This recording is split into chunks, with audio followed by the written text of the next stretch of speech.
தமிழக பாரதிய ஜனதா கட்சியின் சார்பாக முன்னாள் ஆளுநர் அக்கா தமிழிசை அவர்கள், மூத்த தலைவர்கள் என்னோடு கருணாகராஜன், பிரமிளா சம்பத் அக்கா, சகோதரர் அமர் பிரசாத் ரெட்டி அவர்கள் எல்லோரும் இங்கே வந்து மரியாதைக்குரிய நம்முடைய கேப்டன் அவர்கள் இப்போ கடவுளாக நம்ம முன்னாடி இருக்கிறாங்க. ஓராண்டு காலம் கடந்து விட்டது என்பதை மனது ஏற்க மறுக்கிறது. ஓராண்டு கழித்து கேப்டன் ஆலயத்தில் அவருக்கான குரு பூஜை விழாவில் கட்சியின் சார்பாக இங்கே பங்கேற்றுக் கொண்டிருக்கின்றோம். இன்னும் கட்டுக்கடங்காத தொண்டர்கள், அவரை சார்ந்திருக்கக்கூடியவர்கள், அவருக்கு விருப்பமானவர்கள், அவர்களுடைய அலைகளை நாம் இங்கே கேட்குறோம். எந்த அளவுக்கு அவருடைய எண்ண ஓட்டம் கேப்டன் மீது இருக்குது.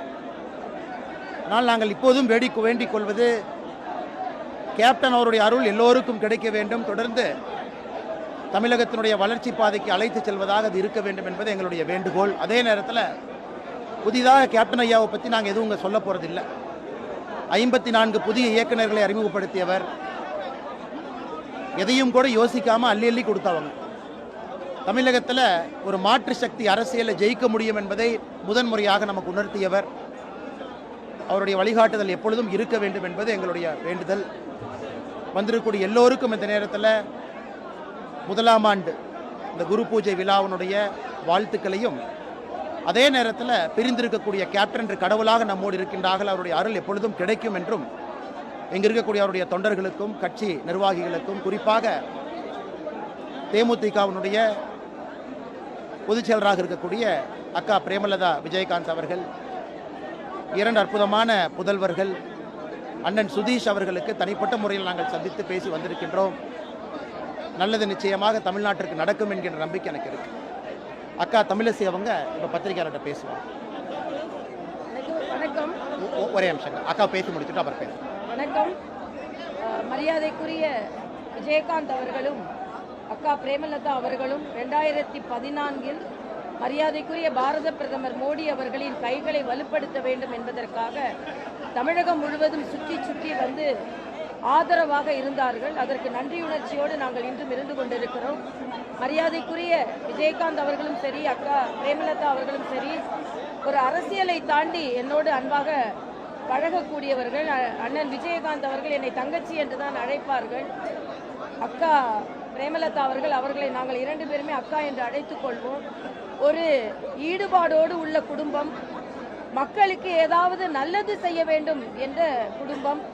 இன்று ஒருவர் மறைந்த பின்பும் லட்சக்கணக்கான தேமுதிக தொண்டர்கள் மட்டுமல்ல, பொதுமக்களும் இன்று அதிகாலையில் இருந்து இந்த குரு பூஜைக்கு வருகிறார்கள் என்றால் அவர் எந்த அளவிற்கு அவர் மக்கள் மீது அன்பு வைத்திருந்தார், மக்கள் எந்த அளவிற்கு அவர் மீது அன்பு வைத்திருந்தார் என்பது தெரிகிறது. இன்னொன்று, திரையுலகத்தை சார்ந்தவராக இருந்தாலும் வெளிப்படையாக மக்களோடு மக்களாக அனைத்து நிகழ்ச்சிகளிலும் கலந்து கொண்டு மக்களின் அரசியல்வாதியாகவே அவர் வலம் வந்தார். அது மட்டுமல்ல, திரைப்பட துறையினருக்கும் அத்தனை உதவிகளையும் அவர் செய்தார். அவருக்கு அஞ்சலி செலுத்துவதில் நானும் மாநில தலைவர் தம்பி அவர்களோடு சேர்ந்து வந்து இங்கே அஞ்சலி செலுத்துவதில் எங்கள் கட்சி தொண்டர்கள் அனைவரோடும் வந்து அஞ்சலி செலுத்துவதை நாங்கள் பெருமையாக கருதுகிறோம். அவர் விதைத்த விதை, தேசிய விதை, ஒரு விருட்சமாக வந்து அது மக்களுக்கு உதவிகரமாக இருக்க வேண்டும் என்பதை நான் இங்கே தெரிவித்துக் கொள்கிறேன்.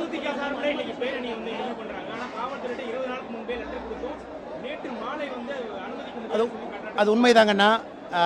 சுதீஷ் அண்ணா அவர்கள் நம்ம அலுவலகத்துக்கு வந்த பொழுது அன்னைக்கே சொன்னாங்க, டிசிபி தலைமையில் ஒரு கமிட்டி மீட்டிங் நடந்துச்சு. அன்னைக்கே அந்த பிளான் எல்லாம் சொன்னாங்க. 1 கிலோமீட்டர் தூரம் பேரணி இருக்கும், அதன் பிறகு நீங்களாம் வரணும். அவங்க அழைப்புதல் கொடுக்கும் பொழுதே பேரணி இருக்கும், இந்த நேரத்துக்கு வாங்கன்னு சுதீஷ் அண்ணன் கட்சியிலிருந்து சொன்னாங்க. அப்படி இருந்து கூட ஆச்சரியம் அளிக்கிறது, இந்த நிகழ்வுக்கு ஒரு நாள் முன்பு சாயங்காலம் தொண்டர்கள் எல்லாம் தயாராகிட்டாங்க, எல்லா இடத்துலேருந்து வண்டியில் வர்றாங்க. ஒரு இரவுக்கு முன்னால் அனுமதி மறுப்புன்னு சொல்வது ஏற்றுக்கொள்ள முடியாது, முதல்லயே சொல்லலாம்.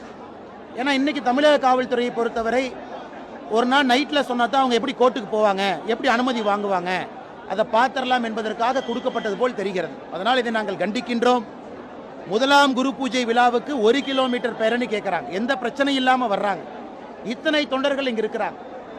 இத்தனை தொண்டர்களை நீங்கள் ஒரு பேரணியில் அமைதியான வழியில் கொண்டு வந்துட்டாவே பாதி பிரச்சனை முடிஞ்சது. எல்லாரும் வந்து அமைதியாக பார்த்துட்டு போயிடுவாங்க. அதற்கும் வழி கொடுக்கலைன்னா தொண்டர்கள் எல்லோரும் சிதறி சிதறி வெளியே இருக்கிறாங்க. அதனால் காவல்துறை இன்னும் கொஞ்சம் அதை பெட்டராக ஹேண்டில் பண்ணியிருக்கணும். அதை சரியாக ஹேண்டில் பண்ணல. அதனால் எங்களுடைய வன்மையான கண்டனங்களையும் நாங்கள் பதிவு செய்கின்றோம்.